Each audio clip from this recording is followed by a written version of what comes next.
What's up, everybody? Welcome back. Today we are working on my map. So, this is a map. This is my city, Vancouver, Canada. And when I use Google Maps, I get kind of annoyed because I take transit a lot. And if I'm like trying to come from like, I don't know, let's say I'm like downtown, somewhere around here, and I'm trying to get to like somewhere along Broadway, right? I'm pretty goddamn sure that almost every time I want to take the train to the Canada line to the 99, which I think is here, which is like an express bus along Broadway. I'm pretty sure that that's almost always what I didn't want to do because I don't want to have to like look up every time I leave work, like where I'm going. Not that I'm working right now, but like if I was working downtown, I don't want to have to look up like which bus is faster right now. I want to know like kind of overall what is the most consistent and fast way to get somewhere that I want. And the train comes every 3 minutes. The B line comes every like 10 or 15 or something. It's like pretty quick. And what Google Maps will often tell me to do is it will tell me to take like a slow bus that comes every like 45 minutes, and it will assume that like I would rather do that even if the other way is faster just because it's a little bit closer. And like that pisses me off. And so what I want to do is I want to like make a path planning algorithm that kind of like prioritizes things I care about. So like consistency, I can like walk places I don't care about walking. That's fine. I want to do as like the most fast, consistent thing. And I might want to say things like, maybe oopsies, I dragged from the wrong spot. Maybe I don't want to walk around this area, maybe at around like 11 o'clock at night because it's kind of a little scary over there than like maybe over here, right? And so like I want to be able to like maybe like blackout zones that I don't want to walk through right now. I want to be able to say like, hey, maybe like penalize really steep hills, but if they're short really steep hills, maybe that's okay, right? So I want to like have all of these like tunable things in this like path planning algorithm, and we'll see how far we get, but that's kind of like the vision. And where we're at right now is we have the ability to draw lines. So this is like OpenStreetMaps data. It's given us, I guess, like a point for each wall of a building, but what I care more about is like the road stuff right now, right? Because if we're trying to make a path planning algorithm, we have to know where we can walk. Hand wavy, right? So what I want to work on today is trying to like extract meaningful information from this stuff. So we have this like big ass XML file, and it has information in it, but the information is kind of like bundled not in a way that's easily accessible to us. I want to kind of be able to like hover this street and see information about it, because then we can kind of like reverse engineer like what is important data to us, right? By kind of like just looking around inspecting. So I'm kind of thinking I want to have some way to go from like center of screen, because that's easy, to like a road, right? So like if I like put the screen here, I want to see what this is. Once we have that, then we can kind of extend that to saying, well, instead of the center of the screen, let's like figure it out relative to the mouse position, because that's like way more reasonable, right? I don't want to have to like try to like find exactly where the center of the screen is. I just want to be able to like hover something. So we'll kind of do that. Then I want to like maybe tie that information back to like the metadata that we have from OpenStreetMap. So that'll involve some sort of like data bundling in some way. I haven't really decided what we want to do there yet. We'll have to take a look. And then we want to like probably like display that like somewhere. So I'm thinking maybe like we have like an overlay in the bottom right that shows like all of the tags associated with the street, as well as like the longitude and latitude, maybe like the end points of it, stuff like that. So yeah, that's the goal. Data visualization. So let's take a look. So at the end of stream yesterday, we were kind of trying to do this already. And we were like, what the fuck? Like walking all of the lines in the city is taking like way too long. It was taking like, we let it run for like a minute and it like didn't finish.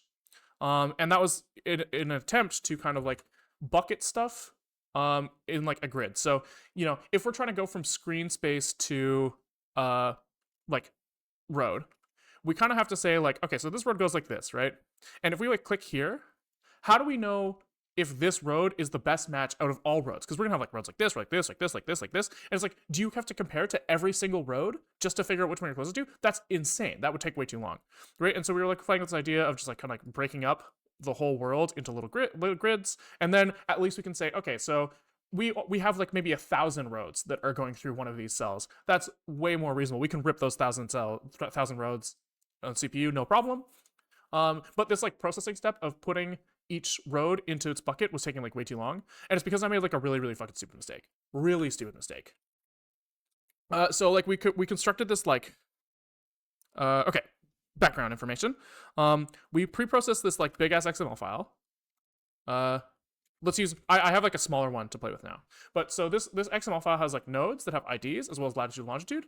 And then it also has ways. Where the ways kind of reference different nodes. This way is like a road or something, and it says, hey, I go from this node to this node to this node to this node to this node. And so the way we structure it is we have like points are, or so we'll call it nodes. The nodes come in as like lat long, lat long, etc. Right? And this is really nice because if we like pre-encode this as like 32-bit float binary data, and we just kind of like ship it over the wire. And this is really nice for us because OpenGL, or WebGL in this case, he can just say, hey, just like give me a pointer to the start of this buffer, and like I'll fucking draw it. Right, so we get each of these points like directly in a vertex shader, which is really nice. And then the road segments we have encoded as 0xFF 1, 2, 3, 0xFF 4, 5, 6, right? So the idea is that basically 0xFF is being used as a like a sentinel value for this is the start of a road. And the nice thing about this is if we give OpenGL this buffer directly, we can say, hey, this is an element buffer. And so when you see the number 1, could you look up index 1 in this list? And we see in number 2, can you look up index 2 in this list? And then when it sees this like sentinel value of like max int, it goes like, oh, that must be a new line. And so that works really well for OpenGL, and it works pretty well for us because for us to extract the information about like what roads go where, all we have to do is like scan for FFs and then figure out like we can like write down basically like the start and end in this buffer of our road, and then we can like look up the nodes later if we feel like it.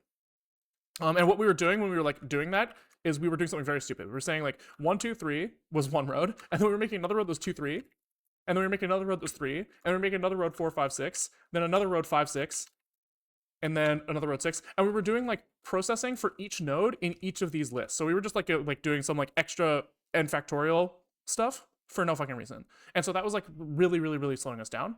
And so I fixed that, and now it like seems to run pretty reasonably, right? Like if I refresh here, like that's like 1 Mississippi 2, yeah, like under 2 seconds, and under 2 seconds plus most of that time is spent like loading the data, right? If we like look at like network traffic, and I hit refresh, this is like map data bin takes 62. Oh, 62 milliseconds is actually not that bad. I thought it was more than that. Oh no, sorry, download 46. Yeah, so half of that time approximately spent just like getting data. So what the fuck? What's solo res? Okay, so that's the background. We can see here the bucketing from yesterday kind of worked okay. If I look here, how do I like get only console? Oh, here. If I look here, I'm logging kind of like how many roads are in the bucket at the center of the screen. And you can kind of see if I go to like a sparse area, the number go down. If I go to non-sparse area, number go up. Let's go! And so I think the first task for today is to try to basically just check which of these points is closest to us. So let's kind of get in there. Let's get in there. Have any reason to do the mapping yourself from scratch instead of using something like Leaflet or Map4GL aside from it being fun? It's fun. So, no. But also, like, I'll be honest that I don't know, right? I didn't really look into that. But there is something very nice about having total control, right? Because, like, what if those things didn't give me what I want? Now all of a sudden, like, I have to learn how to make them get what I want. If we just do it ourselves, now we already know. Of course, we have this huge upfront cost, but the upfront cost is the fun part. We program for fun, so like, it's not a big deal. Okay, so what were we trying to do? We were trying to basically let's start by trying to like highlight. We'll just highlight all of the roads that are being hit right now. I think that makes sense. So. Here we had our like way iterator somewhere, way finder, way lookup. And so he says, I'm going to get a bunch of usizes, which I think we said were indexes to way IDs. Yes, they were. And so here we say, right, for each node on the way, so we're kind of doing something silly right now, where if our road goes like this, right? And so he's going to be like this, this, this. And we're kind of like, if our grid looked like this, we are only marking this one, and this one, which is fucking stupid. But it was like a good first step, right? We will adjust this soon to hit test every box on the line. But for now, this was easier. It was easier. A good starting point. I'm also looking at this right now, and I'm noticing that if we had a road that went like this within one thing, it would get counted multiple times, which is fucking annoying. So I do think that it makes sense to just very quickly change this array list into a hash set. Which I think in this language, you do a hash map to void. Yeah. Yep. And then we will build, and something will fail because he goes, there's no field items in the hash map. What the fuck are you doing? And I'm like, okay, chill, man, chill. Don't yell at me.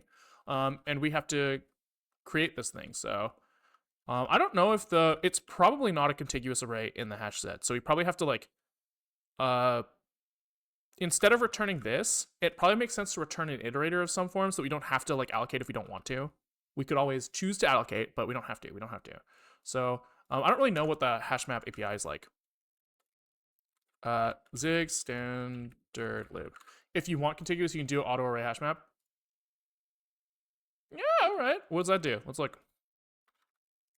I mean, that does sound easier for now. Less change. So array hash map, but lookup is on. Yeah, I could see that. But I mean, we don't actually have to do. We're only doing like lookup one time. It's probably fine. Let's try it. Let's try that and see what happens. If it's shit, then it's shit, and we'll fix it. But it's not the end of the world. And we probably want unmanaged.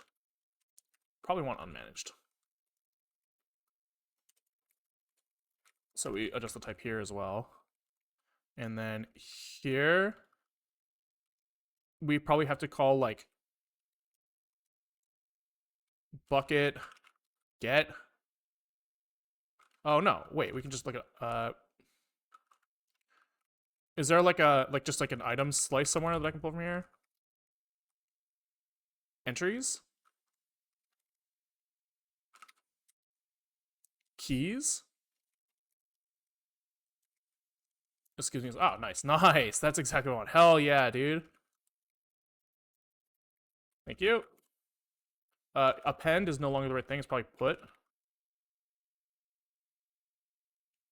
And then do we have to say values void here because it's technically a map? Yep. Okay, let's see how fucking slow that is. Let us see how slow that is. I guess we should also make sure that our cache is disabled because if it's not, it just fucks us. Yeah, that's not too bad. 1 Mississippi, 2 Mississippi, 3 Mississippi. It's a little slower, but that's fine. And now instead of we're seeing like 1,000 number of things in a bucket, we're seeing like 100. So we could probably actually reduce the bucket size.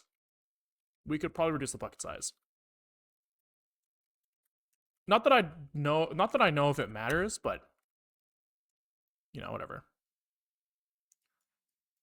Oh fuck! It goes. If we go off the map, it crashes. Shut up. Okay. Also, this 2 Mississippi is like in hello with debug mode. So 1 Mississippi, 2 Mississippi, 3 Mississippi. Yeah, it's in debug mode, so it'll probably go a lot faster in release. We can actually find out. Because I'm curious now. I'm curious. Not that it matters, but I just want to know. Oh, that's so fast. Yeah, that's fine. It's totally fucking fine. Totally fine. Okay, so now let's make it so that we can render all of those ways. We render them all. So we have our render. I did some like refactoring off stream yesterday, so if you think it looks a little different, it's because it does look a little different. But all of the core stuff is the same. It's just like not in global namespace anymore because that's fucking pissing me off. Let's make this say render ways, and we will give it a list of way IDs. So this is gonna be way IDs. Now, we have to be a little. Hold on. This might not be the simplest way to do this, because actually it's fine.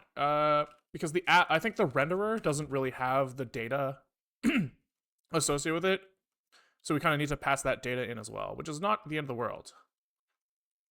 which is waypoint IDs. Yes, so given a way, which points are in it?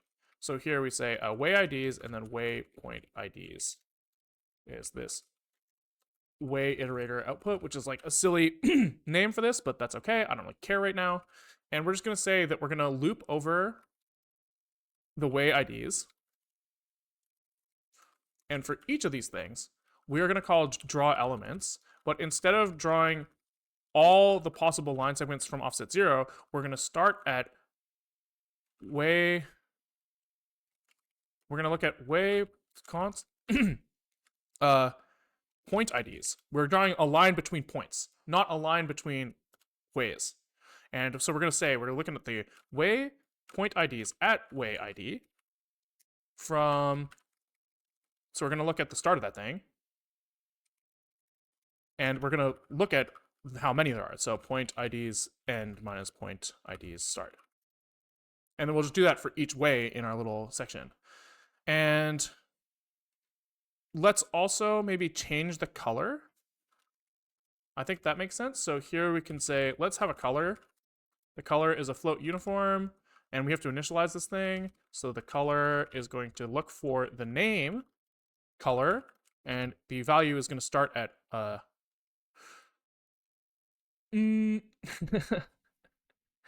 this actually doesn't, this can't be a single digit float. This has to be a vec3. So we kind of need a new type for that. I guess. How do I want to handle this? We'll just call this, we'll only adjust red, and then we can treat it like a single element thing, and then it's easier for us. So we'll start at 1.0. We'll draw everything. We'll draw everything with full RGB, and then we will adjust this so that when we're drawing our lines, we'll draw them without red or without green or without blue. I don't know which one yet. Which is kind of funny. Okay. So in our fragment shader, we need to add a uniform float color, which means that this probably has to get renamed to like out, and we'll call this out. Oh, we can't name it out probably, so out color, and then we'll just set the like red value to color. There we go. Okay, and so that means that we call render ways. We can say self color val is equals 0, which is a good meme. Okay. So that means that if we on mouse move,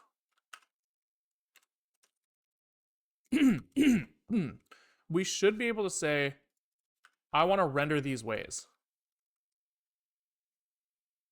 So we'll just say renderer render ways, given the ways, and self, no, yeah. Why isn't auto-cleaning? Was it waypoint IDs? Or something like this. We're not going to optimize, and then also he's mad about something. He's mad about this like int cast that needs to happen. We need an int cast. We always need an int cast. And then in reality, we probably don't want to clear here either. We do want to bind the vertex array. Yeah, this is good. It's probably crashing. Ooh. Okay, so not good. That's not what I want. Oh, because we actually have to reset it to draw the other ones as here. We need to make sure that we reset the color to 1.0. That's important, of course. Why did I open the bookmarks? It's annoying. And now nothing is happening. I don't know if it's because something is crashing or because it's just slow. Refresh.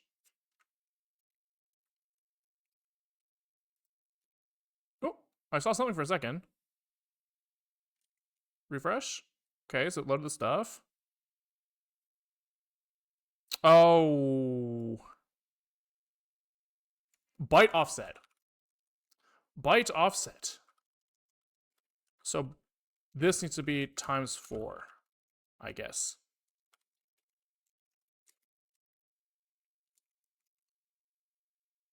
I see, I see. Okay. So we're clearly fucking up in that there's something like clearing all the other stuff that shouldn't be. I thought that we turned off the GL clear there. So I don't really understand if I'm not clearing. Shouldn't this just be fine? Is it possible that it's like doing that stupid shit where it's not loading the latest? Yeah, I don't understand. So if true return here.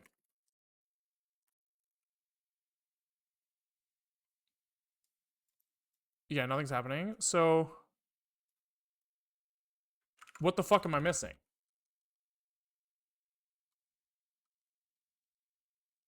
Let's assume here that we like if we don't call draw elements, I assume that it's fine.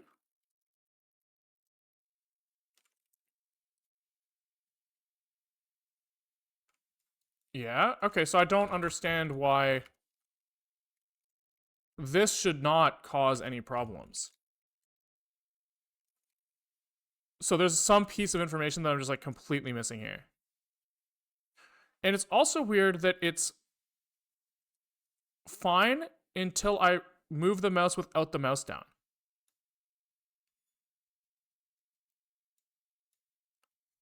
Right? So it's like, oh, because when the mouse is down, it does call render.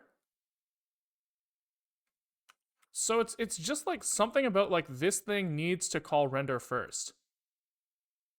But I don't understand why. I really don't.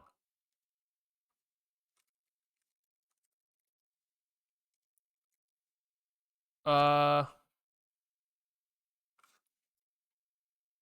mean, it doesn't fucking matter. I can just call render, but I feel like I need to understand it. But it does look like at the very least the bucketing is working. Right? We're seeing like these things are pretty tied to like their grid. So why the fuck WebGL render? Am I calling GL clear in JavaScript like a fucking dumbass? GL clear. No, this is only on set on when we call GL clear from Zig's side. I'm just gonna double check here. If I just get rid of all instances of GL clear, does it just look like fucked? I would expect this to just look fucked up.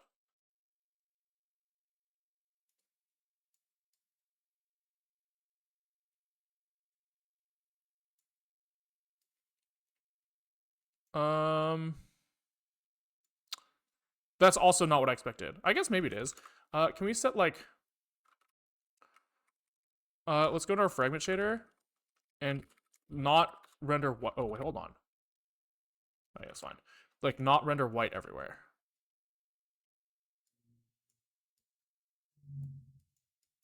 Uh. Okay. So it feels to me like every draw call is like rendering to a new canvas or something. You know, like it's like when I move, like if I don't render, like I would think that this like should basically continuously update like the same fucking frame.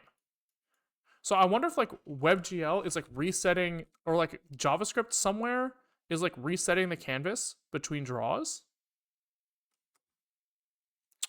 It could be that every frame I get a new buffer. That's probably it. That like that these two draws are happening on different frames. I bet you that's it. WebGL reuse previous frame clearing frame or something.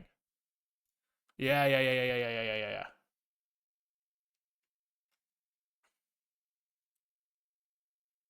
Ah, I see.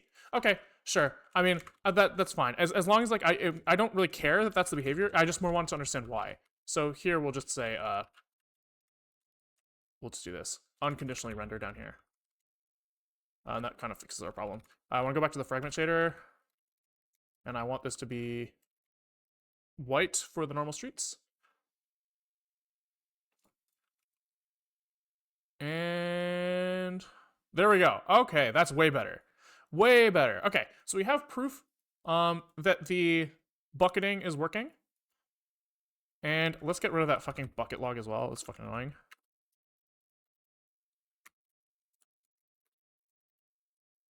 Uh-huh. Uh-huh. Mm-mm. Mm-mm. Okay, cool. And now we have to do the actual work here of ripping through these and trying to figure out which one is closest to the center. So I guess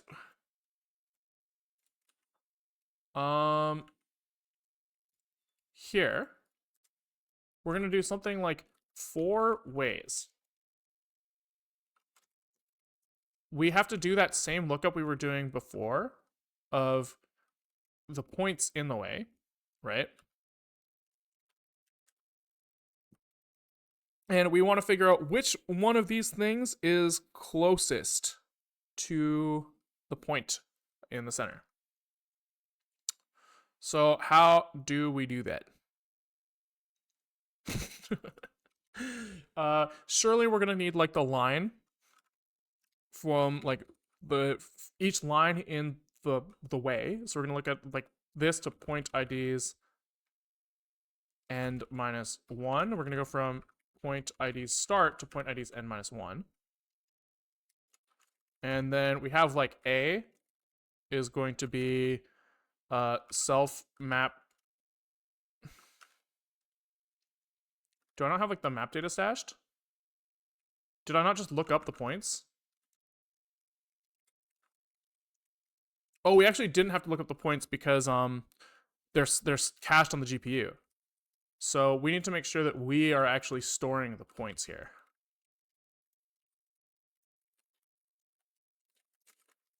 Which is easy. So here we just say down here points equal point data. Okay, and then we can just here do like points ID times 2. This is AX. AY is this. And then we have BX to BY is ID.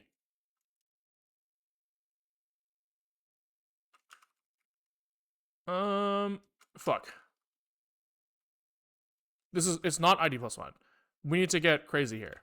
We need to get we need to do from like 0 to point IDs len I minus 1.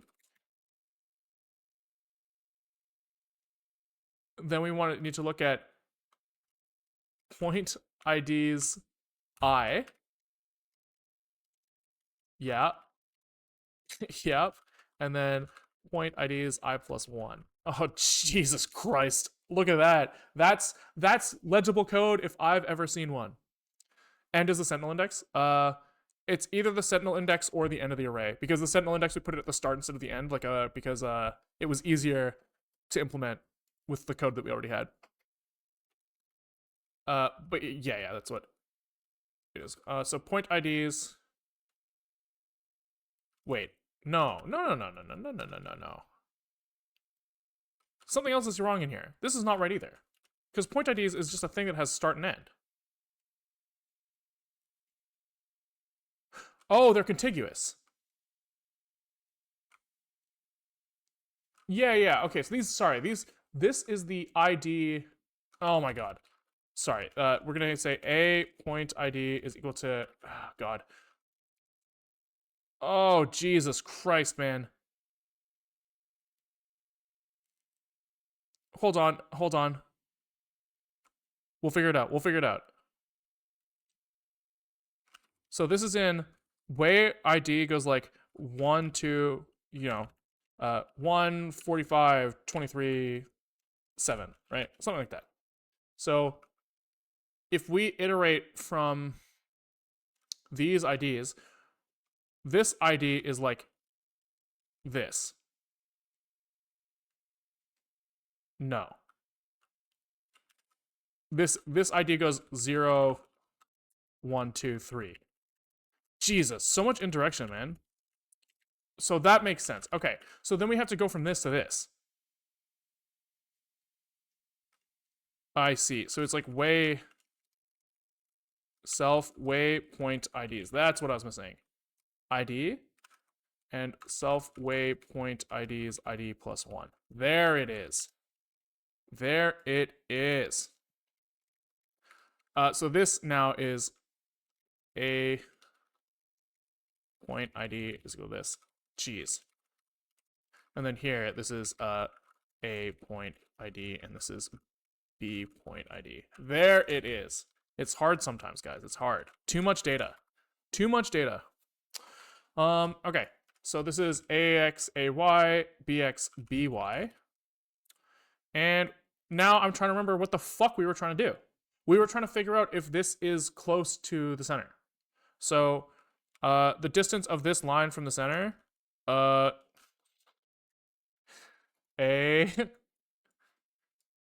B, point, triangle.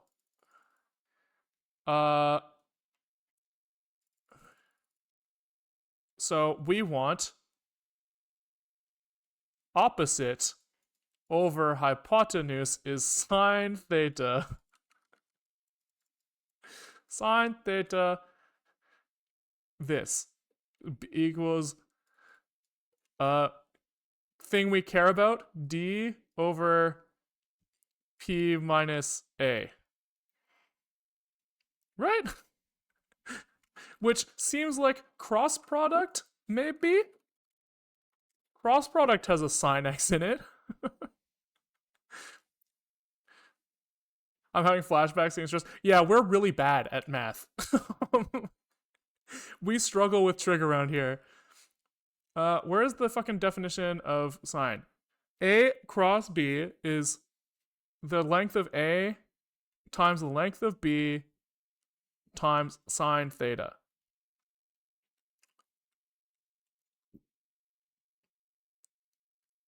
Look at the picture, the little hand. This guy's really good for us. Okay. And then this. This was important to us as well. So we need to like drop this thing from 3 dimensions into 2 dimensions. We're trying to basically get the z value of this.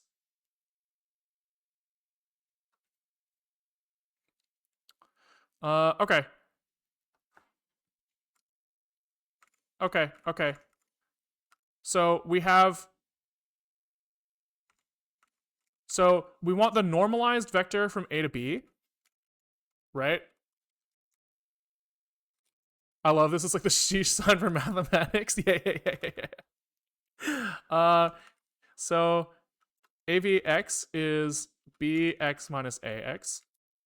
ABY is BY minus AY. We don't have any linear algebra libraries right now, so get fucked. We could make one like we did for the ball machine, but I don't want to. So get fucked, us.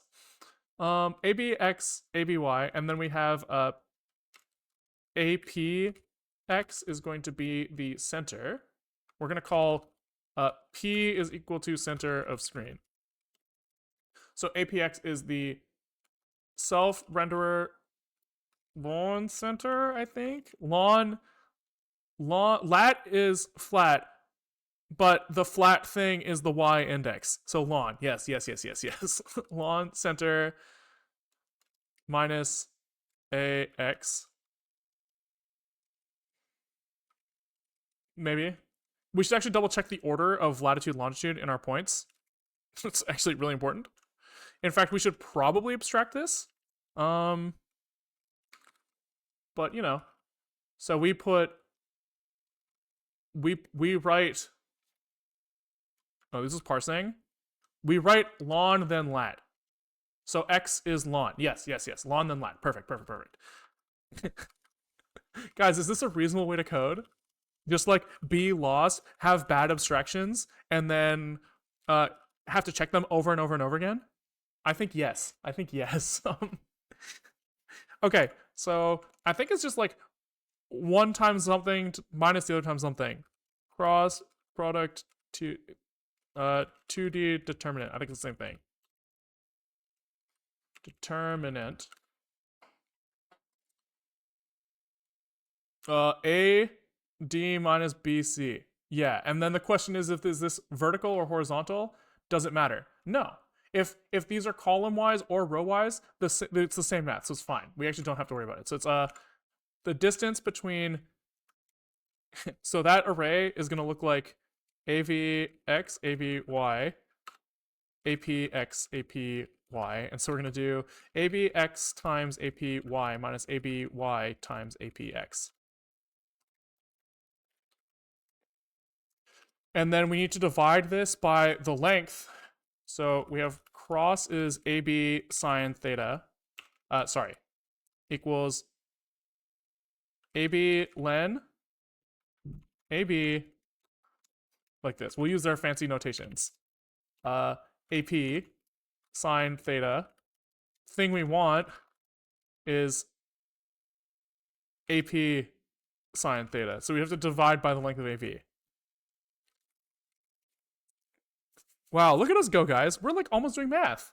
So we need a const AB len, const AB len is the ABX times ABX plus ABY times ABY square rooted. Guys, what do you think the chances are that this is like at all correct? Like, I think it's like 25%. I feel 20. My math teacher would be so proud. The bitch. Yeah, she really fucked you by teaching you math. Yeah, that asshole. Okay. Okay, so now we have a distance, and now we just want to say min dist is a float 32 is stood math float max of an f32, and if var min way id is equal to stood math max int of a u size. And so then we say if dist is less than min dist is equal to dist, and min way id is equal to way id. So there's like I'm giving it 25%. So now we're gonna say min way id. I guess we just only render min way id. Fuck! It never compiles! Fuck! A point ID, Jesus Christ. If I remember my statistics, the chance is always 50%. Either works or it doesn't. Dude, I've been using that joke since I was like 8. It's so good. It will never not be funny. Oh,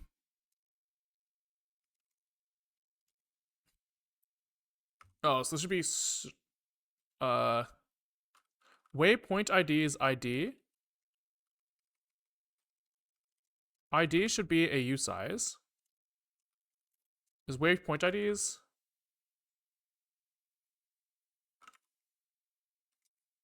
Waypoint IDs.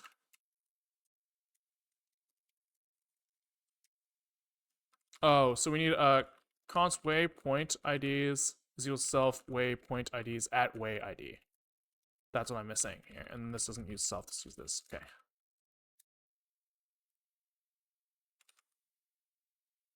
No? Am I fucking mental?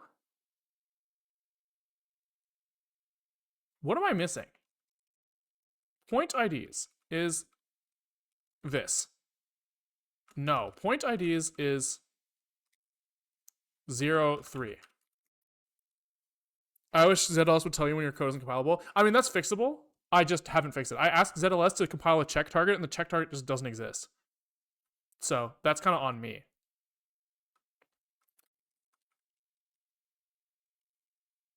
The check set might reduce the cursing a little bit. Yeah, but the cursing's part of the fun of the stream. So if we have like this here, ID is going to be 0, 1, 2, or 3, which means that we can look up in this array, whatever the fuck this is. So, oh, we just don't have that either. That's why.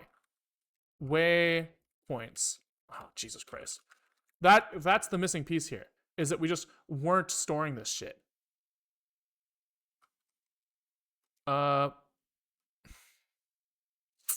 this is gonna get really confusing. We have to like name better and abstract.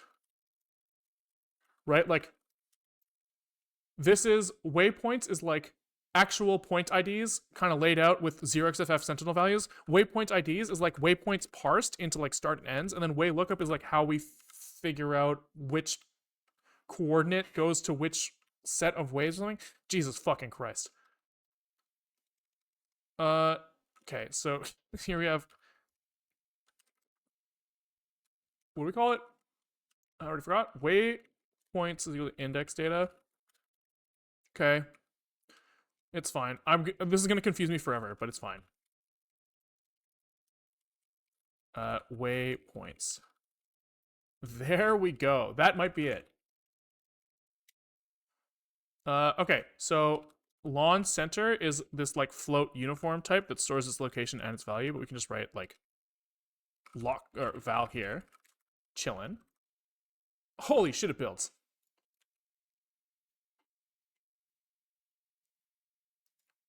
Okay, now the question is do we think that it's picking the corner closest to the center of the screen? No. It's definitely not. Oh, probably because we need the absolute value of the cross product. Because I think this can be negative.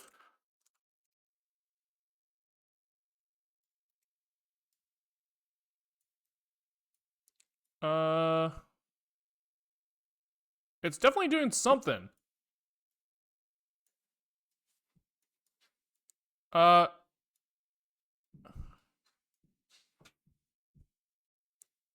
It's definitely not doing the right thing though.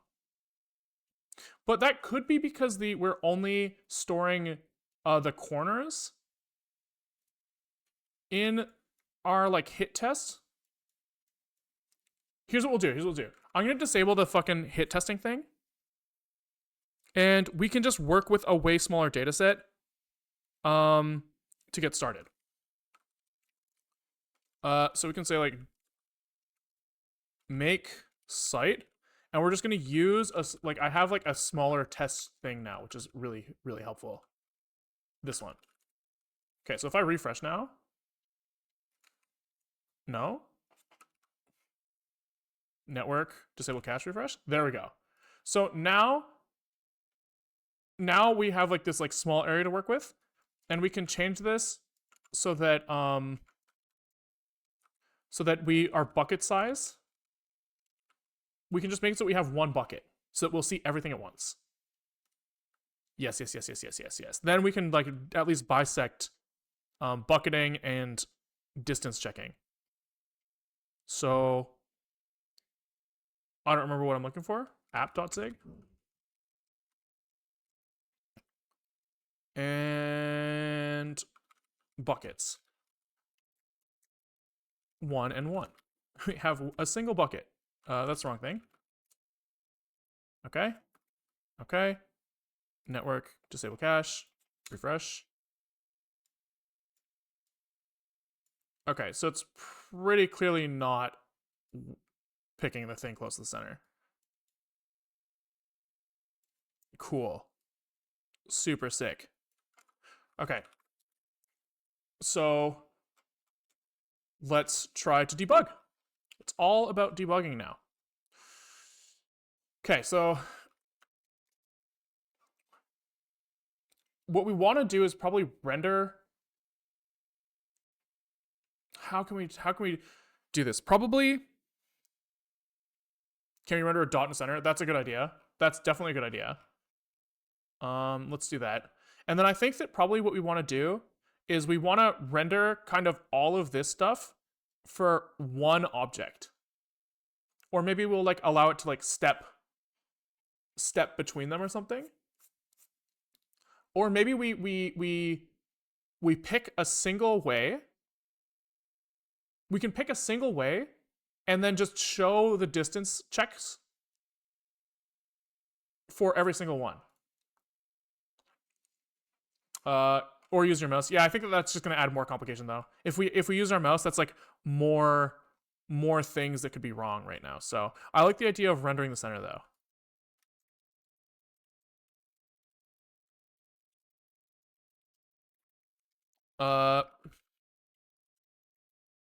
So let me think about this. How does the render pipeline work? You give it array, change. So we have to like bind a buffer, upload the center data, ask for draw points. No, we don't. Because we can just hard code the point as 0, 0 in the shader.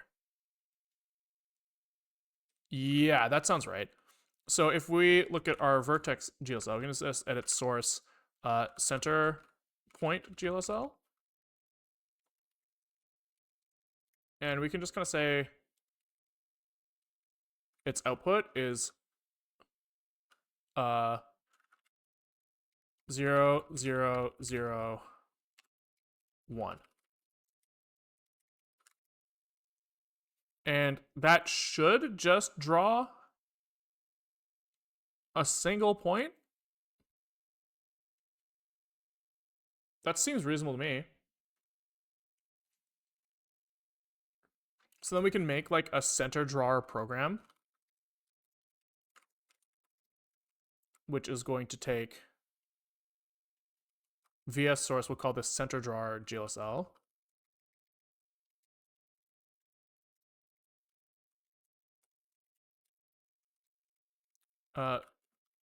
Center source, I guess. V source, I don't know, vertex source, fuck it, I don't know. Pointer len.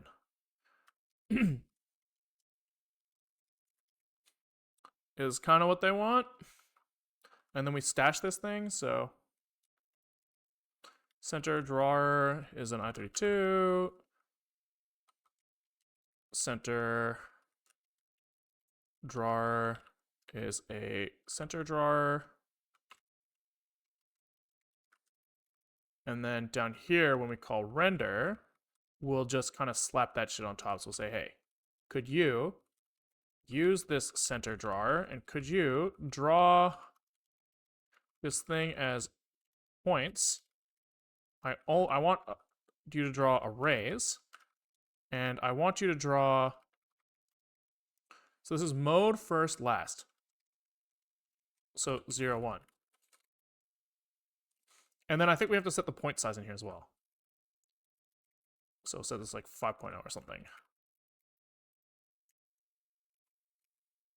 Hey! That kind of works.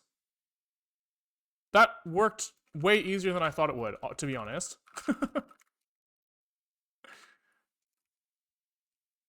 Yeah, that's pretty nice. Okay. I don't know why it's only happening on mouse move. That's a little concerning. Because I put it in render ways, that's why. Should put it in render. There we go. Okay, and then maybe we can like, let me think about this. I'm thinking. We want to draw like,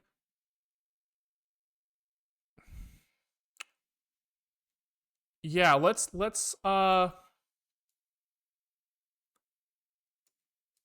sorry, I have to figure out what I want to draw. So we could either draw like all of the closest,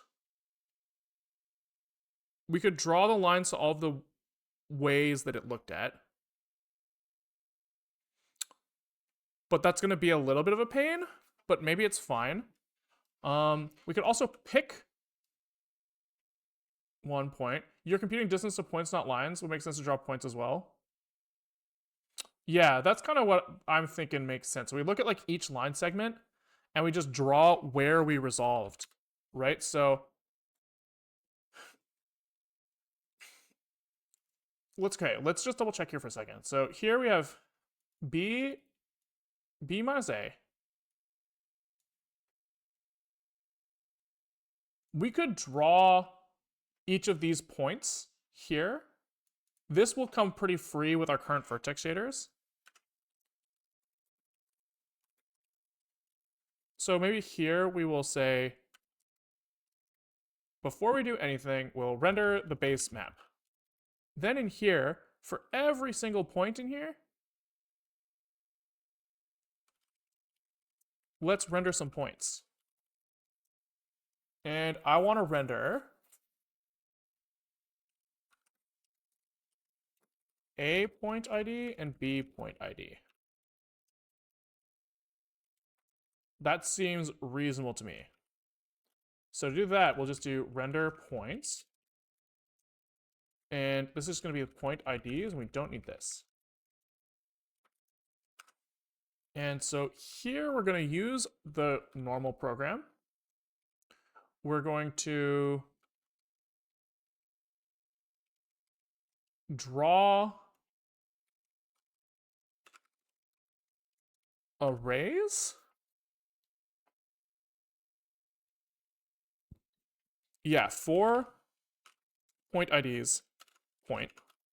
We're going to draw arrays, a single arrays of a point.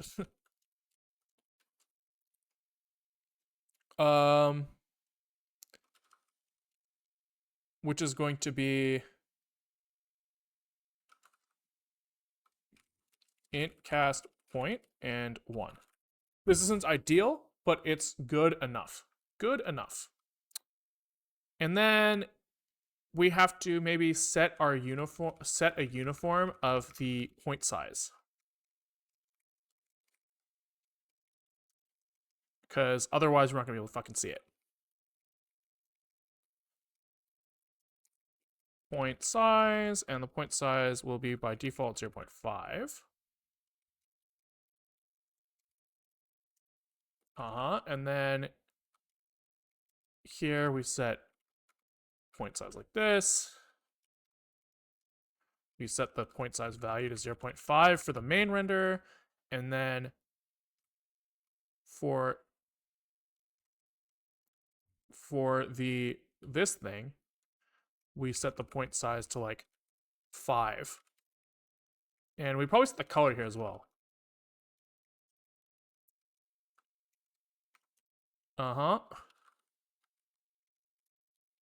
Okay, maybe that works. It might.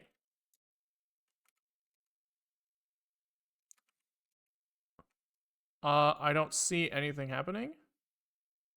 Oh, because our GL point size is still not set by the uniform. So here we need a uniform point float point size, and here we have this is equal to point size. And that should do it. Okay, wait, that's a good sign. That's a good sign. So here are, we need to render that every time, so. Oh, no, it's fine. Okay, so this is showing all of the points that we are comparing with, and let's maybe, can we like look at ways 0 to 1 or to 2, right? Let's just look at 2 ways. And let's try to figure out, okay, so that is kind of working, right? Like here it's figuring out for sure which one is closer. So why is it starting to fall over later? You know?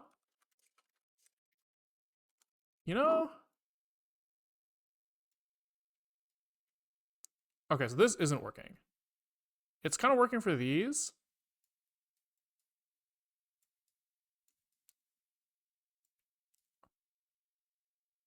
But this is not doing what I expect.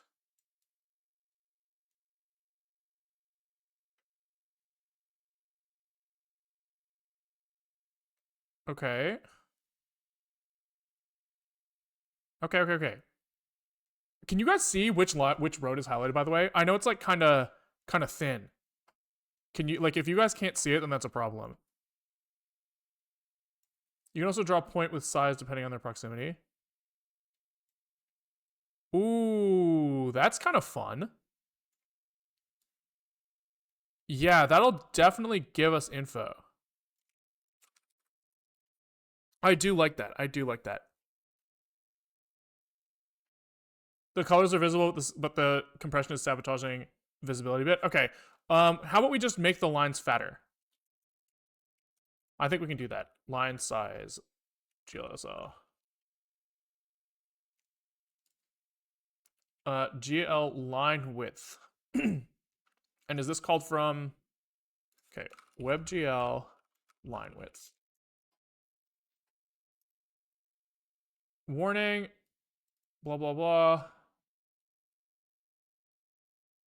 It is not recommended to use any width other than 1.0. How do I make a fatter line then?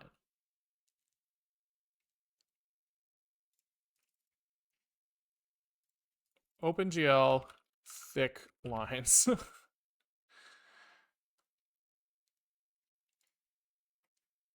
This is old OpenGL. Render a long rectangle. I don't want to fucking render a rectangle. You know, WebGL thick line.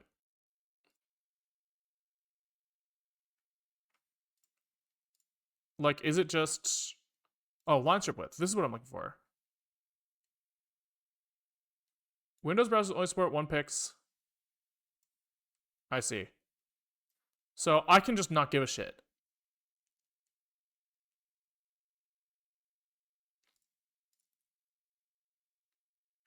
Okay, yeah. We can just use GL line width. Okay, sure. What's the hackiest way to get this going right now? We can just set the line width somewhere.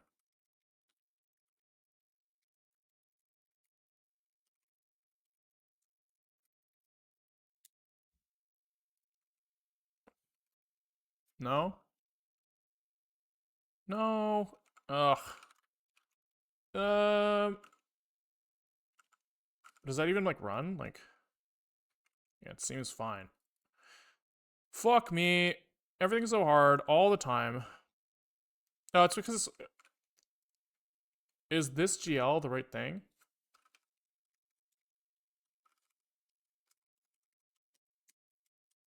Yeah, it is. And was the API line width? It does seem like it. Ah, it's too hard, man. Too hard. It would be nice if you guys could see it, but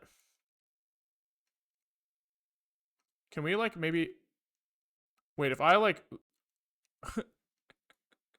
if I zoom in the browser, no. Draw multiple lines. It's all not simple.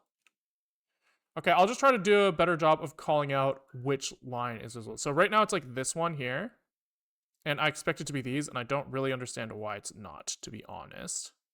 So let's see. I like the idea of whoever said we should draw all of the points according to their distance. We can kind of check if our distance calculations are correct.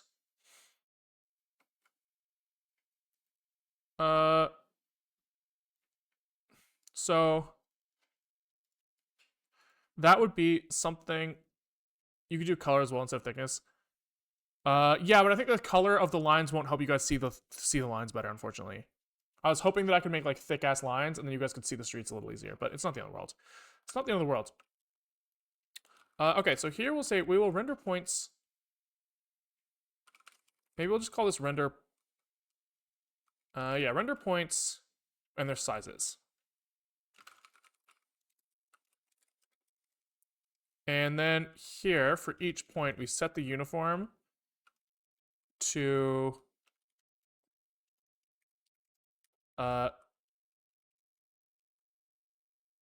we set the uniform to sizes I. And then here, we say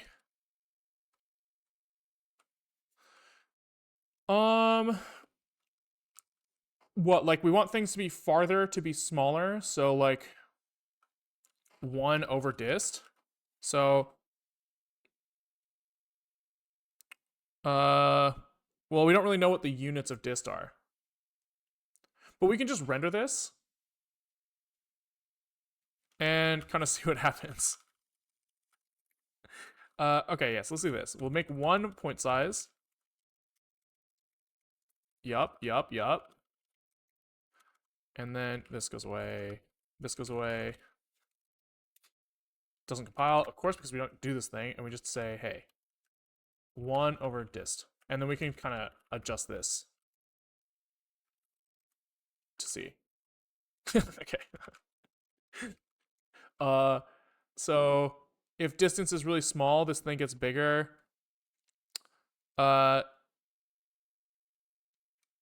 So we kind of want like stood math clamp the distance to like 10 and between like 0 and 10. Okay, and then we probably want this distance value to be divided by like 1,000 or something, like 10 or something. I don't know. Maybe we just don't clamp it and we just try to tune this value to be like kind of reasonable.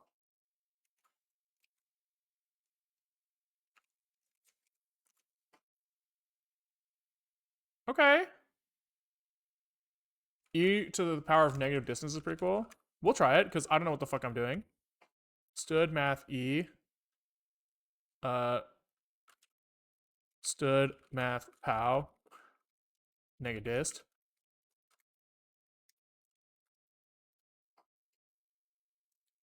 Just got here, haven't kept to date with it, but the existence of self-GL EBOs suggests that self-GL is either not the namespace of the WebGL API. I think that it's not self-GL EBOs. If it is, that's a mistake. But it's possible. Okay, so now this is. So if we want these things to get bigger, we just like multiply this by like 10 or something. It's not getting big enough.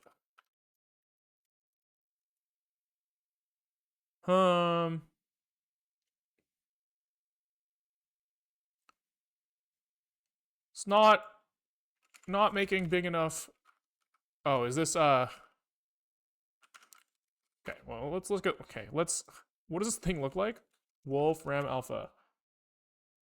You guys are telling me e to the power of negative x looks kind of nice. So this gets like really big for small values, really small for big values. So if we want to bias this stuff bigger or smaller, we just subtract some number probably. And if everything is really invisible, wait, so negative distance is, don't I want distance here? Oh, because this is negative already. So, so if I want it to bias towards bigger numbers, I add number here.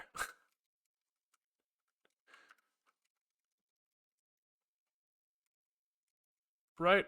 Big number, add number. So like, oh, there we go. And then they're all kind of the same size, so this thing needs to just be multiplied by something.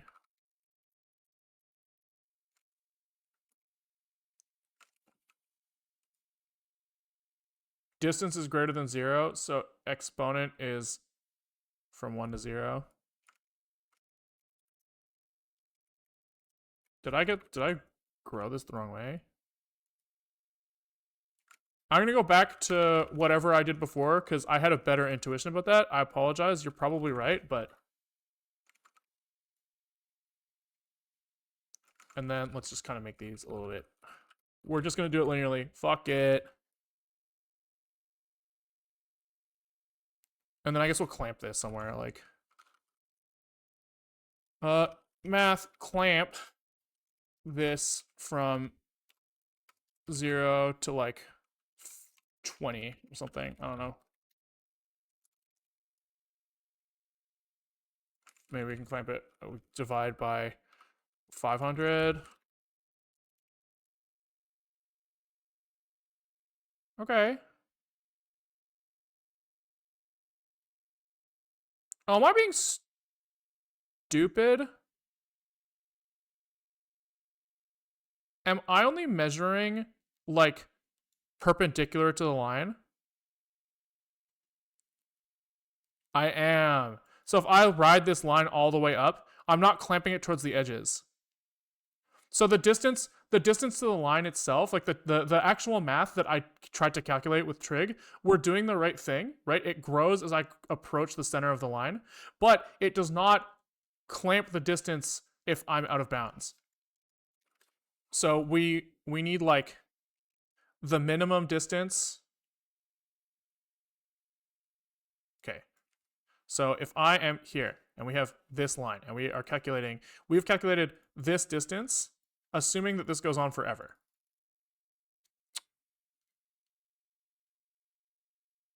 So we just need this to min of distance to line and distance to A and B. Don't I want the maximum of those? No. Because the problem is that like even over here, this distance is still very small, right? It's more that we want it to we only want this to be true if this is between A and B. Right, so we can maybe figure out where. Okay, so what do we want to do if it's over here? If it's over here, we just want to calculate distance to A. And if it's over here, we want to calculate distance to B. And how do we find that? We project it. Yeah, we just dot product it onto A and B and then check if it's positive, dot producting. So if we take the line B to A, right, so let's label these. A, B. This means that the line B minus A is this. If we are here, we dot product onto this and it's a negative. So it's, and if we're here, we dot product onto it's positive. And then we also just do this other direction. No. No, no, no. We dot product onto this thing. And if it's greater than 1, we've gone past the edge. If it's less than 0, we're back here. And if it's in between, yeah, there it is. There it is. Pretty sure, because it's yeah. Const. So we have the AB line already. And so we just say, what's the dot product again? Don't you want to completely ignore if the projection is outside this line segment? No, I don't think so, because the distance to the line segment is still valid out of bounds. I think. It's just not like we don't want the perpendicular distance anymore. We just want to calculate distance to the point. So it's AB cos theta. It looks like you got it, but if you want help, do you know about Inigo Quill? His SDF site has implementations that are really distance-related geometry. Oh, that's pretty cool. You could search for SD capsule in this case. I do not know about that.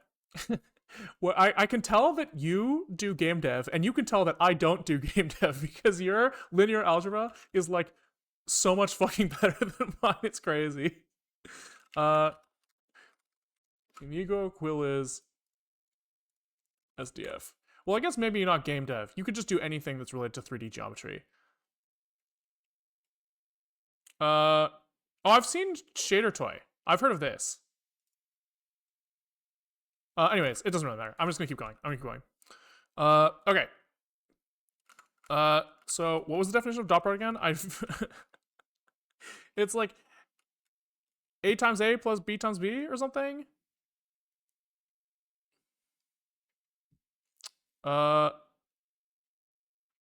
Hello? Am I stupid? Where the fuck is the... I'm pretty sure it's just A times A plus B times B, but I don't... No. Dude, am I losing my mind? Definitions. Dot product. Oh, geometric definition. Here we go. Coordinate definition. Yeah. A times A plus B times B. Yeah. So what am I dot producting?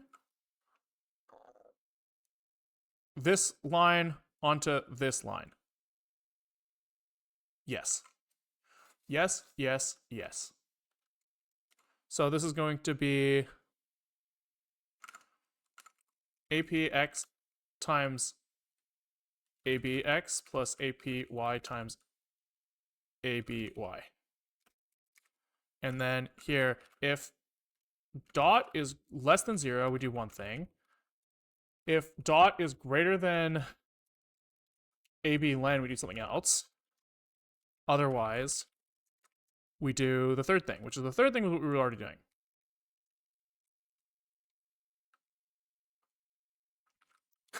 Not sure that's true, but I'll put that on my CV. Hell yeah. Yeah, you do now. Perfect, perfect, perfect. So here we'll say var dist is equal to undefined as a F32. So this we set it to this. Here we set dist to we already have AP, the distance for AP already. So this is APX times APX plus APY times APY. And square root it. Jesus Christ, man. Linear, you guys know math is like kind of difficult? Do you guys know that? And then const bpx equal to bx minus this. There we go. I wanted to get into creative coding and then I saw this and was like, oh, maybe not. Well, okay, let's just be honest. Who knows if what I'm doing is reasonable in the slightest, right? I don't, for sure. So I wouldn't take this to mean that it's not good. If you want to try, I will say, okay, tangent. Well, we're going to go on to an aside here because fuck it, why not? Playing with these like node graphs is like very, very fun and very, very rewarding. So if you're like looking for a way to get into it, I would like highly recommend. You can kind of go in here and you can say like, if I click this, do I get the fucking? Hold on, let's. Can I like move the light so that it's somewhere that I like? There we go. Okay. Okay. So if you like go in here and you just like play with these and you say like, I want to do like math, and I want like sine. Hello, where's sine? Sine of like the texture coordinate, like object, split, xyz, x combine xyz. I want like separate xyz. Here we go. Like if you do this, this is very rewarding to play with these, right? So you can just go in here, you can be like, hey, I'm gonna like multiply this by something, or like, you know, you can like get in here and you can start playing with these node graphs. This isn't doing exactly what I thought it was gonna do because I fucked something up. But oh, it's probably I put the multiply on the wrong side. Math, multiply. But I would say this is probably like the rewarding way to get into this is like you can do stuff like this where you just say like, hey, I'm gonna go on an object and I'm gonna play with like y coordinate. I'm gonna multiply it and sign it. This is like essentially the same thing as what we're doing, except they have all of the things like in nodes that like artists want already. So I would recommend playing around with like these like shader editor graphs. They're very fun, very fun. And the concepts are all the same. But eventually you might find that you're like, oh, it's actually kind of hard to manage that stuff that way. That's just offline shader toy. I didn't know shader toy. Yeah, I forgot about shader toy. I forgot about shader toy. Okay. So, anyways, would recommend. Would recommend. Okay, let's see if this looks any more sane now that we've added in that extra condition.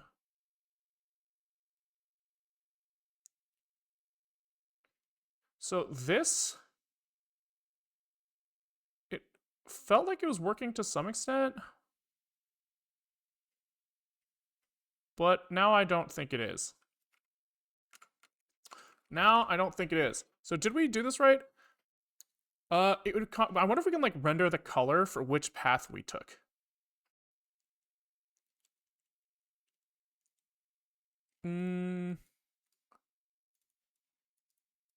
AP AB APAB Yep. It's possible that. Okay, what if we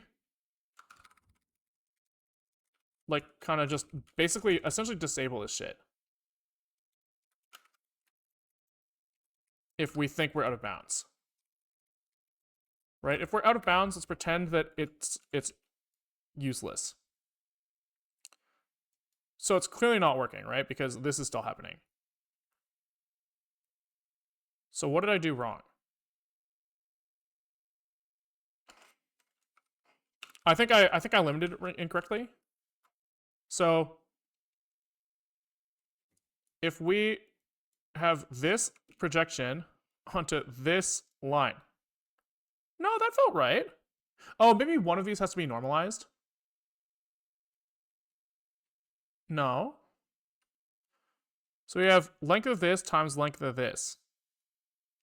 Oh, we want the normalized AB vector. We want the normalized AB. Oops. Oops, oops, oops, oops, oops. So AP, this just gets over AB len, and this gets over AB len. That might make way more sense. No, it's really not behaving the way I thought it would. Am I not dude, I'm gonna be so mad if it's just that like it didn't fucking get the latest and greatest. Yeah, it's not that. Dude, am I fucking stupid? I was like positive that this dot product thing was it. Which kind of indicates that like every single one of these is hitting the cross product path. Oh, this would be over 1?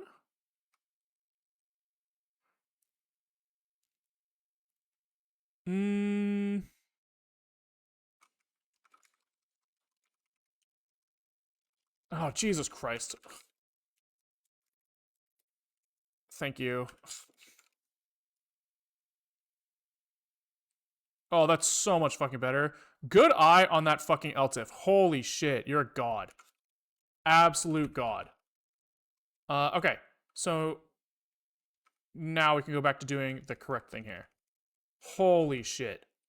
Dude, I would have taken me so fucking long to find what. Holy.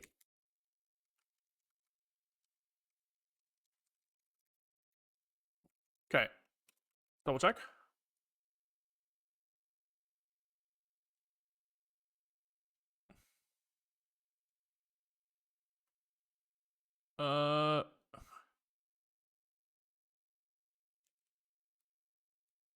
Yeah, I think. Oh, oops. No, it's still. Was it that I was supposed to do over len here? I forgot. I suspect that this is supposed to be over AB length. I suspect. Oh yeah, that feels like it's working as expected. Yeah.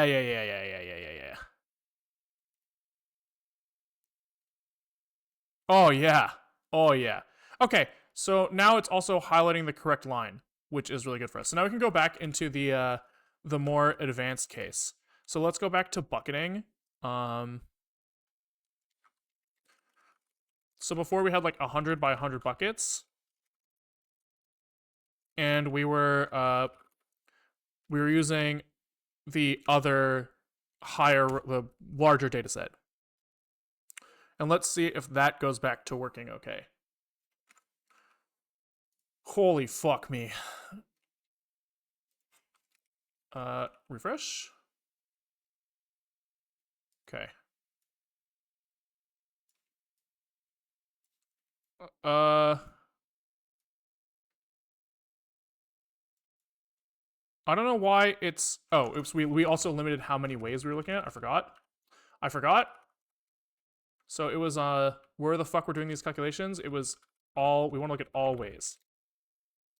Oopsies. I guess I have to finish running that now because it started fucking overrunning the old data set. Give him a sec. He's got to think. He's thinking. And then let's not run that shit. Okay. 1 Mississippi, 2 Mississippi. Oh yeah, there we go. Oh, that's kind of fun. That looks kind of cool.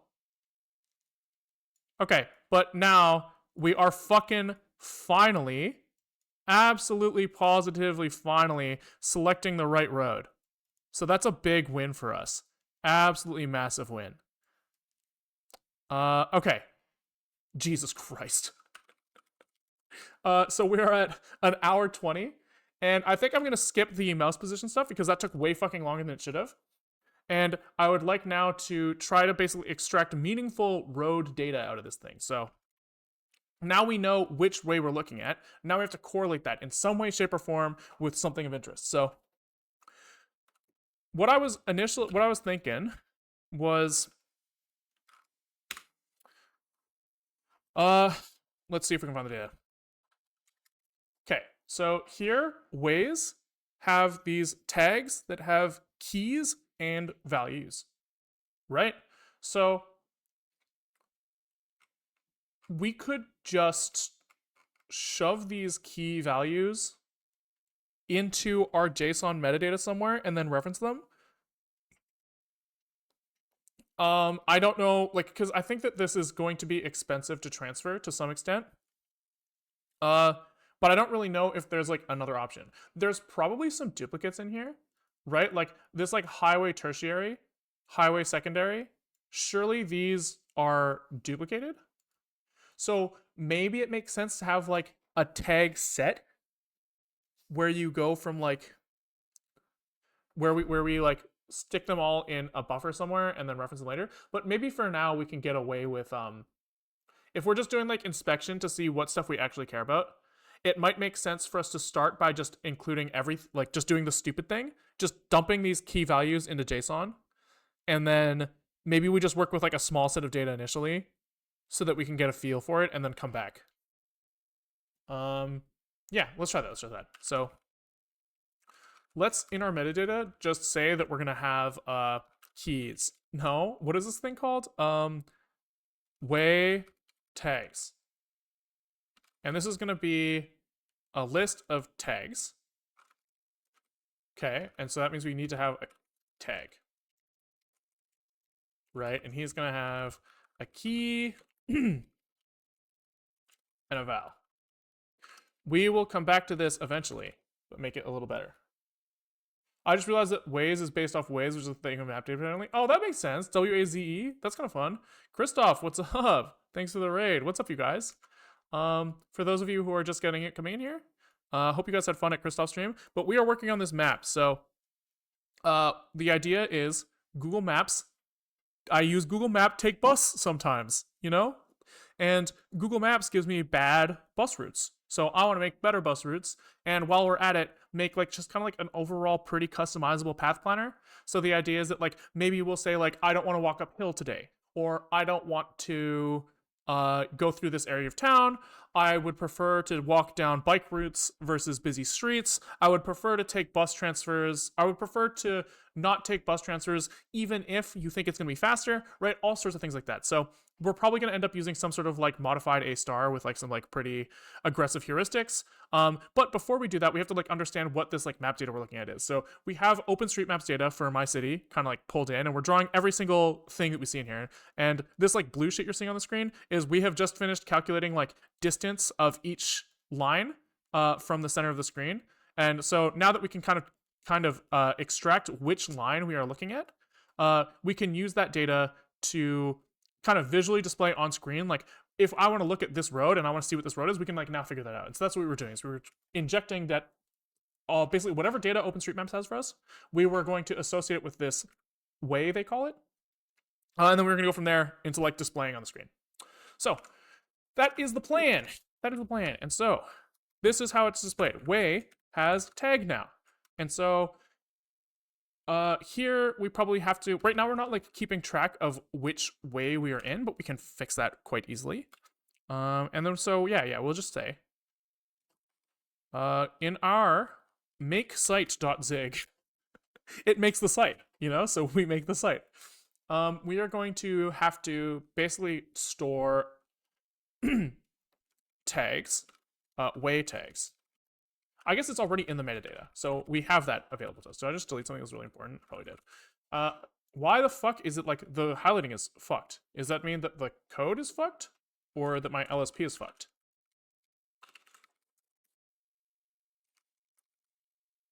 What the fuck did I just do? Okay, I don't know. I fucking typed something. We fix it. We fix it. So every time we see the word way, we should increment the way index. So I guess this way tags, we can't really write this on the fly if it's just going to be a slice of tags. So we maybe will append that data at the end. And for now, we'll say way tags here is a stood array list of tags. Oh, we have another problem here. We have the wrong dimensionality here. We have the wrong dimensionality. So metadata, this is a flat list of tags. No, no, no, no. We need a list of tags. Right? So that means that we have to here build, we'll say like this way tags is going to be a stood array list of tag. I see map programming thing I follow. Hey man, I'll take it. I'll take it. Appreciate it. And then here we are going to turn this into a list of tag. So every time we see a way start, we increment the way index. So I guess we start with like way. Well, we already know if we're working it the first way, I think. We handle the first way specially, so we'll just continue doing that. Do we do that? No, we don't. We should, though. That's annoying. So let me think. Here, we'll just set this to a nullable. And I think that solves all our problems. So here we'll say we see. I mean, really, we should just fucking handle exits. Right? We should just fucking handle exits. So let's do that. Because our XML parser, he goes forward he goes forward through the file, and every time he sees an open tag, he like says, "Hey, I saw this open tag," and when he sees a close tag, he says, "Hey, I saw the close tag," and we're just ignoring the close tag, and that's just causing extra complications, and we just shouldn't fucking do that. So we'll fix it. Should tags be a hash map? I assume that like within each way, you're only going to have one of each tag. I would assume that. But maybe not. It would be kind of fucking stupid if they just like said like this is a road, this is a road, this is a road, this is a road, right? That would be silly. But I mean, people are silly sometimes. What was I changing? I was changing our XML parser to handle the start element or end element, I should say. So can we look at maybe expat examples?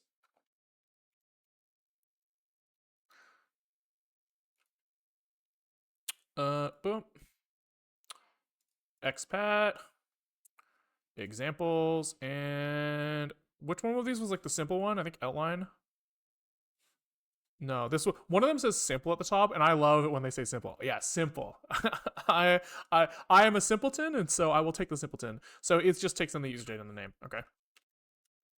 So end element takes in the name, no attributes, C calling convention, and here we're gonna say, hey, whoever talked to us, they must have some callbacks, and so we will call their callbacks for end element, but we'll call them with a zig string because that's much nicer for us. We prefer that. And then our callbacks thing is gonna have like an end element.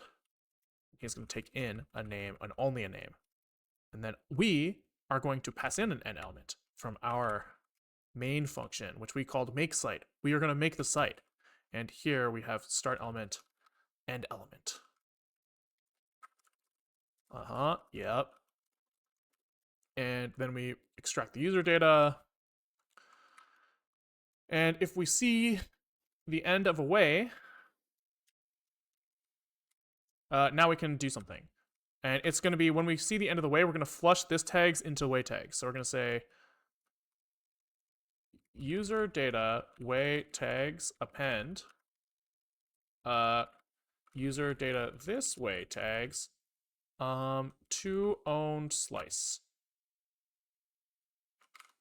Sure. Surely this is gonna need like an allocator. But he has one, so we're probably fine. Yeah, okay. And then here we kind of have to be a little bit nice and just say, hey, we won't fail. But we actually will fail, but we'll pretend we don't. Because we're being a little lazy. Guys, don't worry about it, okay? Don't get mad. Okay.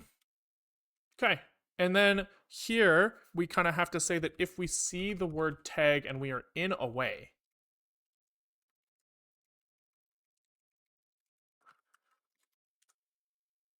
I guess we will. Okay. We need to track if we're in a way, because nodes have tags too, and I don't really know how to track them. I don't know what I want to do about that yet, so we'll just say in way starts as false. When we enter a way, we set this to true, and when we exit a way, we set to false.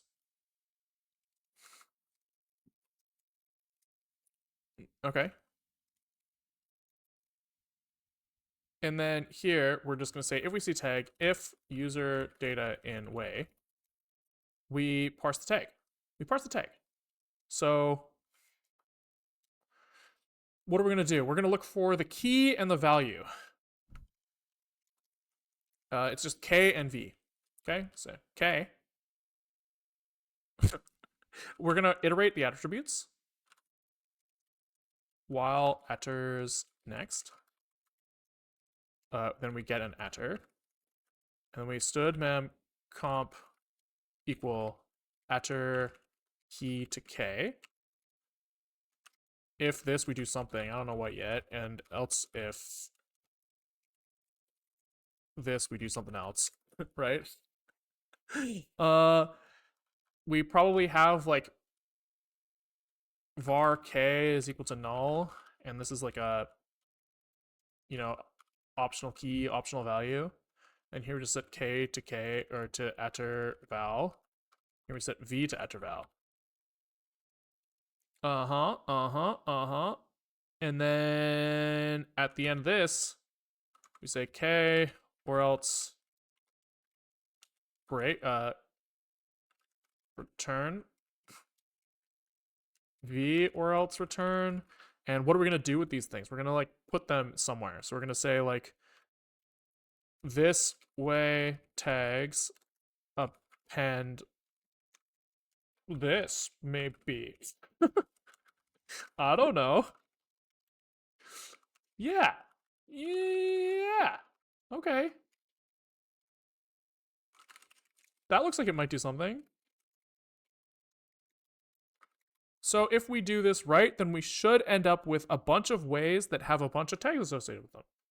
And we only push them here. And I guess when we start, yeah, this should be fine. It doesn't build. It never fucking builds. So metadata, this needs like a default value. So I guess we'll just give it a default value of this. User data missing field way tags. Right, so wherever the fuck we initialize this thing, we can initialize all the other stuff. Fuck. What is the type of way tags? Metadata tag.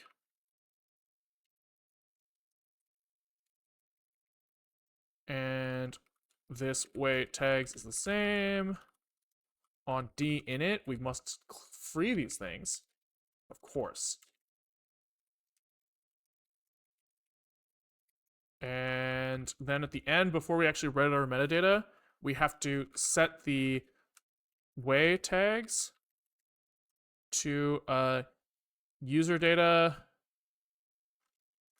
way tags to owned slice, which actually means that the D init is gone now. So we actually have to free up the user data as well, which we do. So this, oh wait, no, hold on.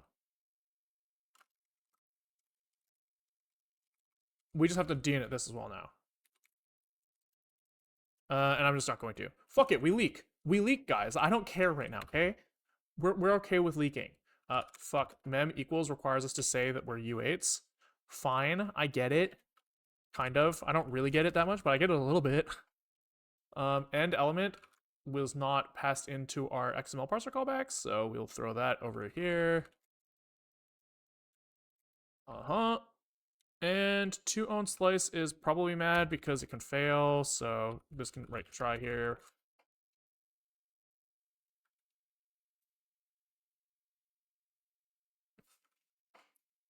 Why is it release safe? I don't remember saying that, but I guess I did. Okay. So can we run this on the shitty version of the data? And let's just kind of see what we get. Wait tag's empty. That's not good. That's not what I want at all. What the fuck? So that's on this guy. There are no tags. Surely there are wait tags. There are definitely wait tags.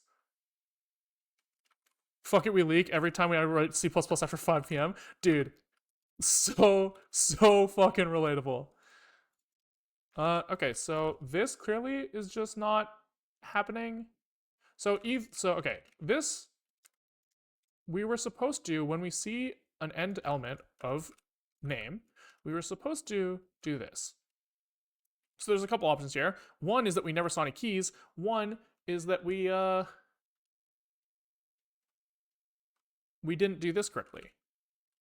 So let's do std debug print found tag, bro.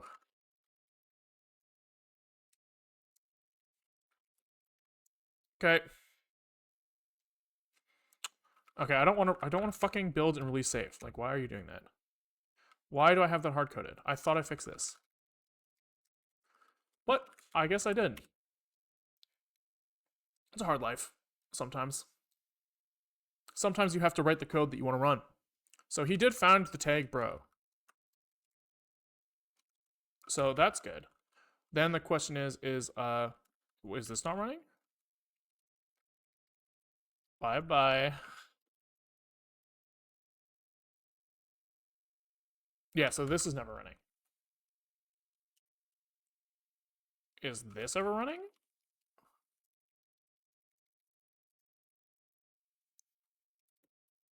We do need to write this.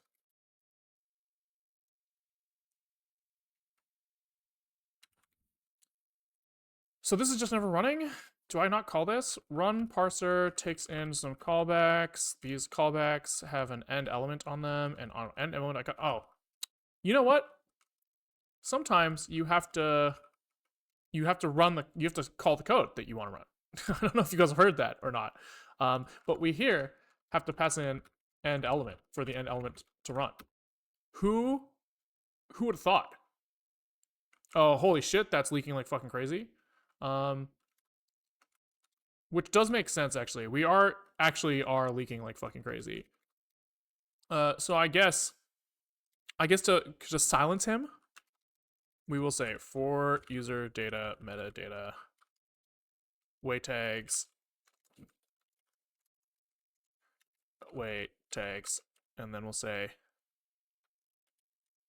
stood alloc free wait tags, and then alloc free user data metadata wait tags. We'll be good citizens. Just to reallocate it and leak all you want. That's a good point as well. That's a good point. Okay. Fuck off. Why is it all zeros? Why are there just zeros in there, man?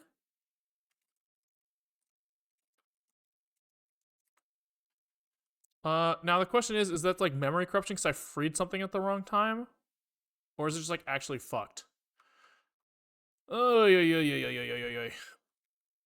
It's like that guy crowd striking. Sure is. Okay, if we look at like user data wait, okay, fuck, yeah, we'll do it. We'll print out fuck it. I was going to pull out GDB, but I don't know if GDB is actually any easier for this, to be honest.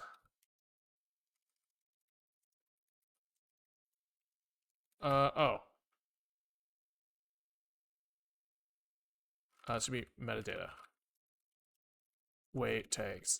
There we go. Yeah, okay, so this is still also just fucked.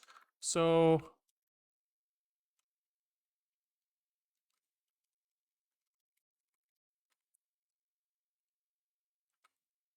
we do we'll call toOwnedSlice here. So it should be that like what we had in this way tags like gets deallocated and inserted into this thing. So can we maybe just double check here? Can we see that this is reasonable? So if we log this,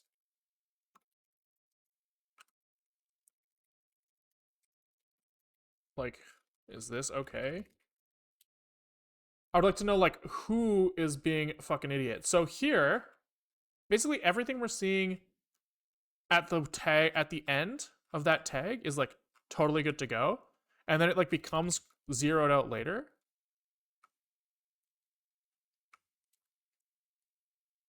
So I thought that if I call this way tags toOwnedSlice, I thought this zeros it. Yeah, this calls clear and free, and he creates like a new thing and he mem copies into him. So that makes a lot of sense.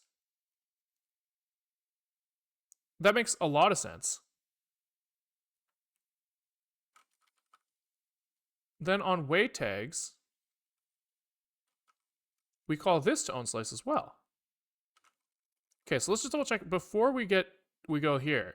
If we look at user data, way tags, items, 0, is this fucked? That's also fucked. Okay, so that's at least consistent to some extent with what I expect. So it must be something about this that I'm not understanding correctly. We take our current list of tags. Okay, maybe let's look at like the very first thing.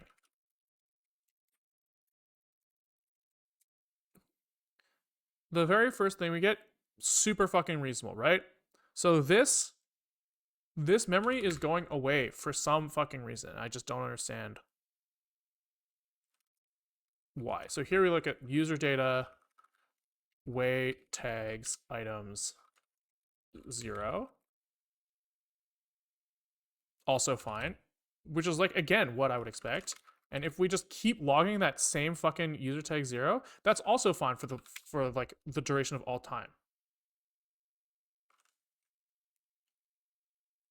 The strings are allocated by the XML parser. That's a very good point. Yeah. That's a very, very, very good point.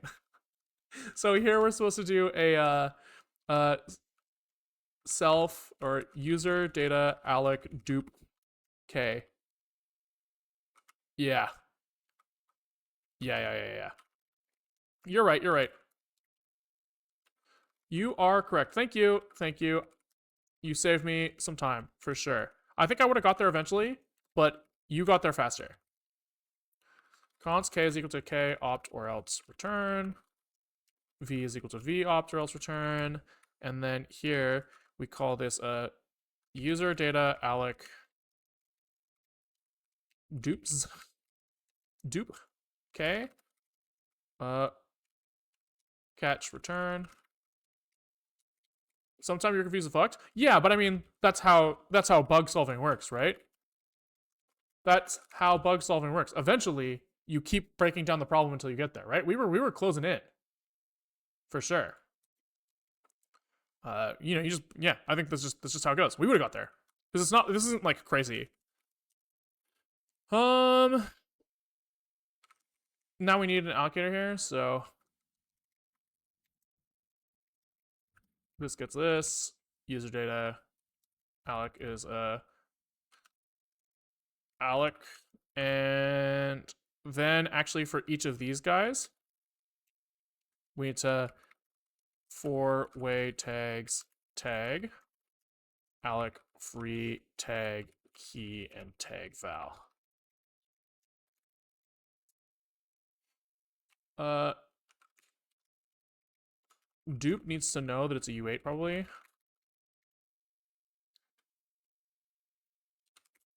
And hopefully that solves it.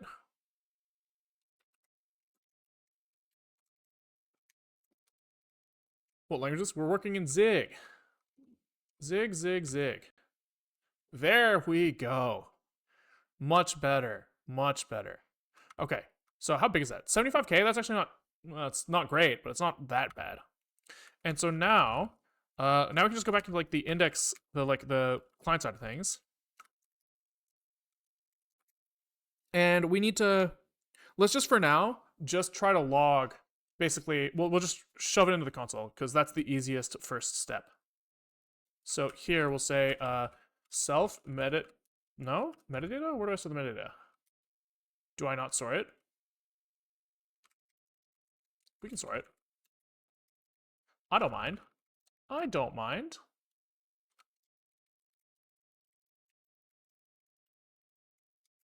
And this guy, does he store? No, it's fine. That's fine. So self metadata dot way tags for the min way ID. We can print tags. Let's just kind of see how fucked it is. Print doesn't exist, really? Oh, stood debug. Stood log debug is how we're supposed to do this. Because we register a logger that will stick things in the console. So we should be able to go here now. We should be able to go refresh, please. He's mad. Probably because the metadata before, we assumed that the metadata would fit in a 4K chunk, which is just not true anymore. Not true anymore. So index zig. We need to get a little more intelligent with how we set the metadata. So we're going to say push metadata.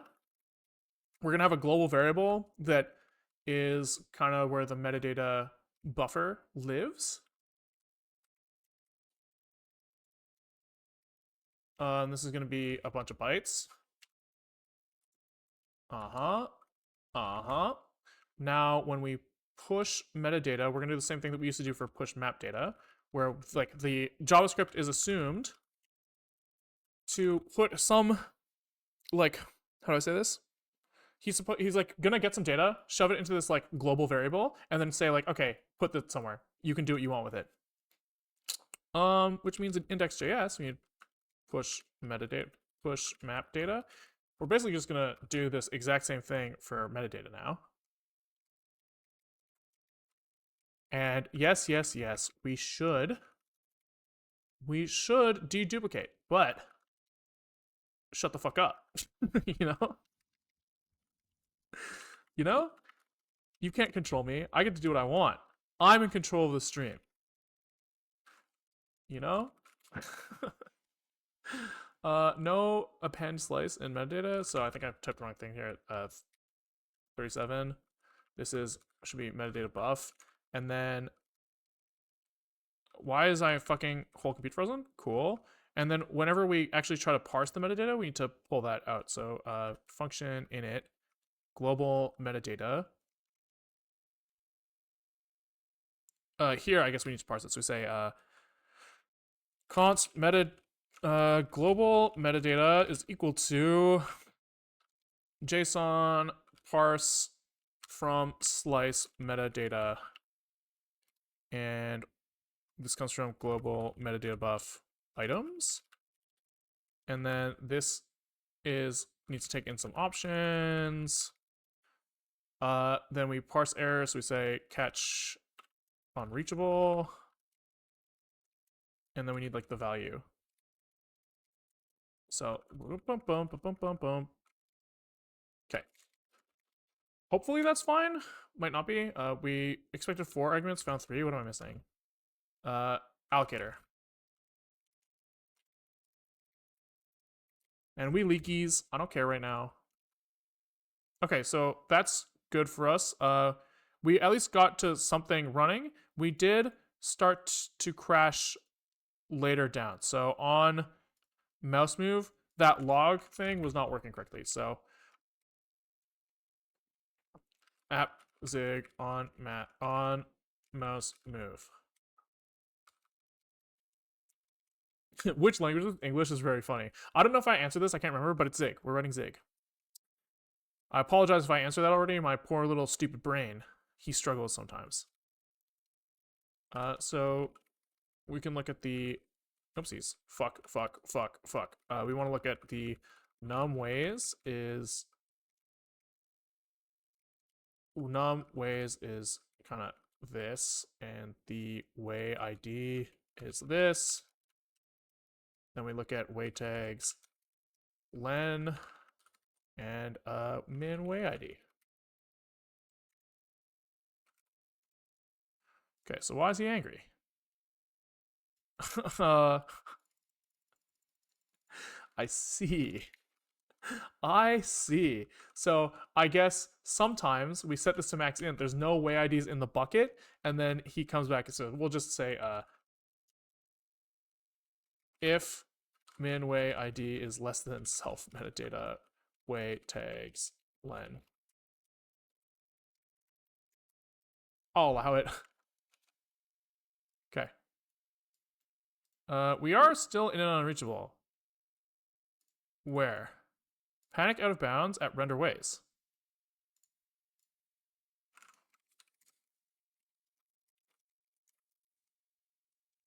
Oh, because we do the same fucking thing here.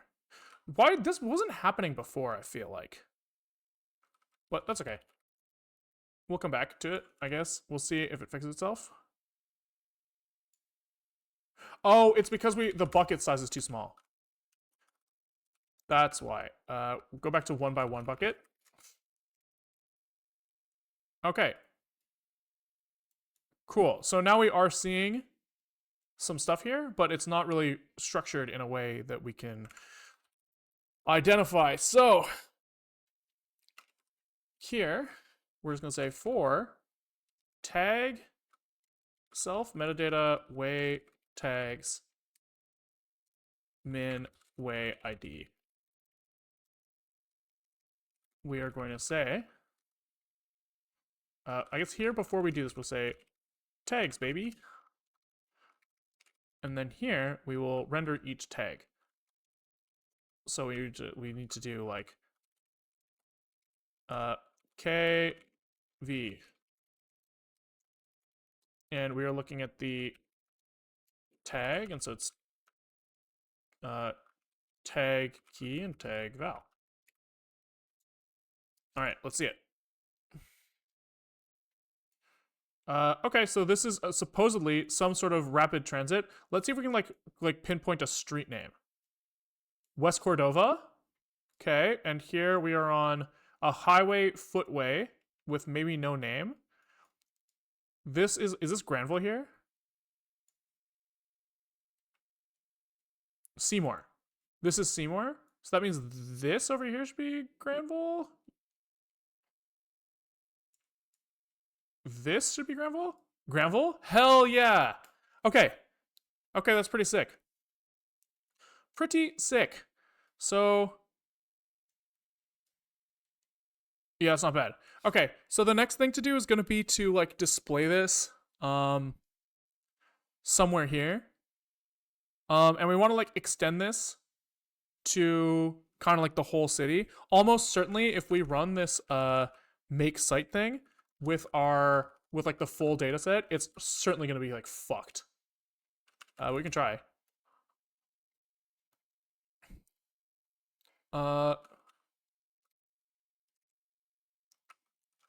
So yeah, this is like taking like forever to run, which is kind of an indication that it's not scaling well.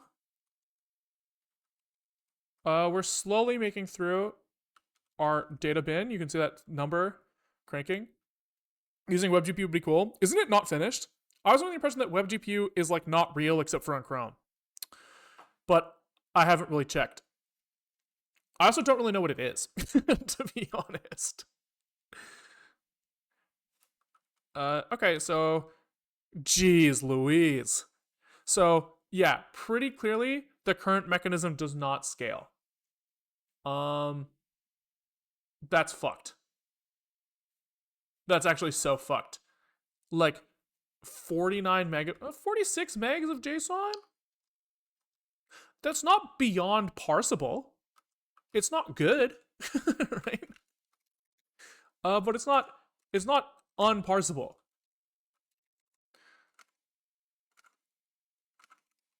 So let's just kind of see what happens. Oh fuck, our bucket size is 1. That's going to cause problems. We need to go back and look at our buckets. Kind of give them 100 by 100.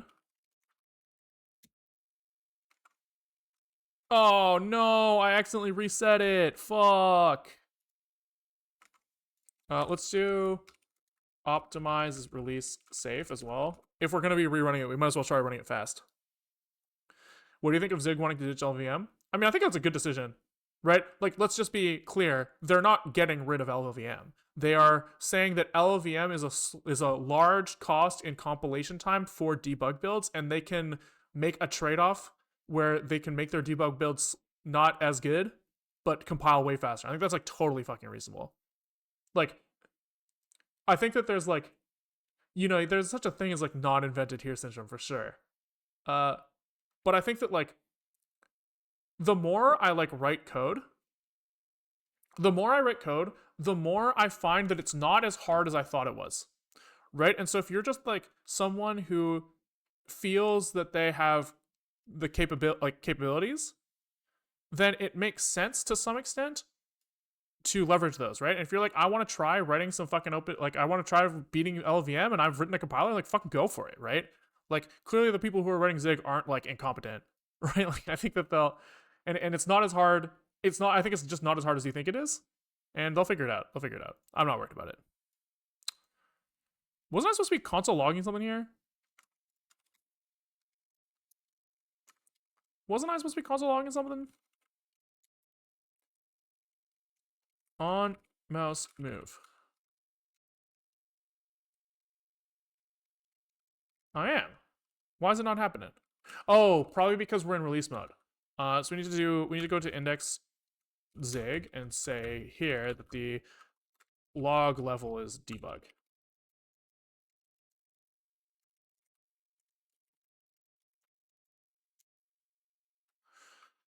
And then we try again. Refresh.